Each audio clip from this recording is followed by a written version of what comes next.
کراچی میں عید پر بھی شہری ڈاکوں کے رحم و کرم پر گلشن چورانگی کے قریب ڈکیتی مزاحمت پر شہری کی جان لے لی۔ وزیر داخلہ سندھ کا سخت notice, S H O Gulshan Iqbal کی فوری معطلی کا حکم۔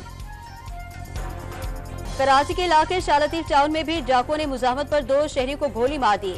نازم آباد، سوراب گوٹ اور ماڑی پور میں بھی فائرنگ سے 3 افراد زخمی۔ حیدرآباد میں ایک مکان سے 2 دوستوں کی تشدد زدہ لاشیں ملی۔ شناخت فہیم قریشی اور وہاب قریشی کے ناموں سے ہوئی۔ پولیس نے لاشیں اسپتال منتقل کر کے تفتیش شروع کر دی۔ وزیر اعظم سے وفاقی وزیر داخلہ محسن نقوی کی ملاقات، سیاسی صورتحال پر بات چیت۔ شہباز شریف نے ملک میں امن و امان کی صورتحال تسلی بخش قرار دے دی۔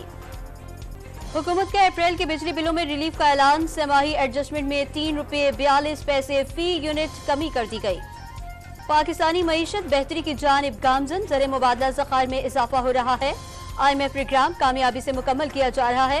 عالمی مالیاتی ادارے کی سربراہ کرسٹالینا جارجیوا کا اعتراف، امیر طبقے کو ٹیکس ادا کر کے ملکی معیشت میں حصہ ڈالنے کا مشورہ۔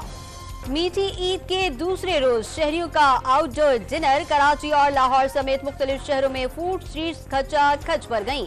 شہری چٹپٹے کھانوں، ٹکا بوٹی اور کباب کا لطف اٹھاتے رہے۔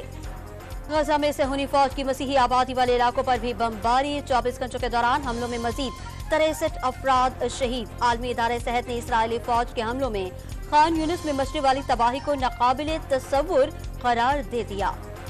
Australian open junior squash championship میں پاکستانی پلیئرز چھا گئے۔ مہنور علی اور حذیفہ شاہد انڈر 13 ٹائٹل میں کامیاب۔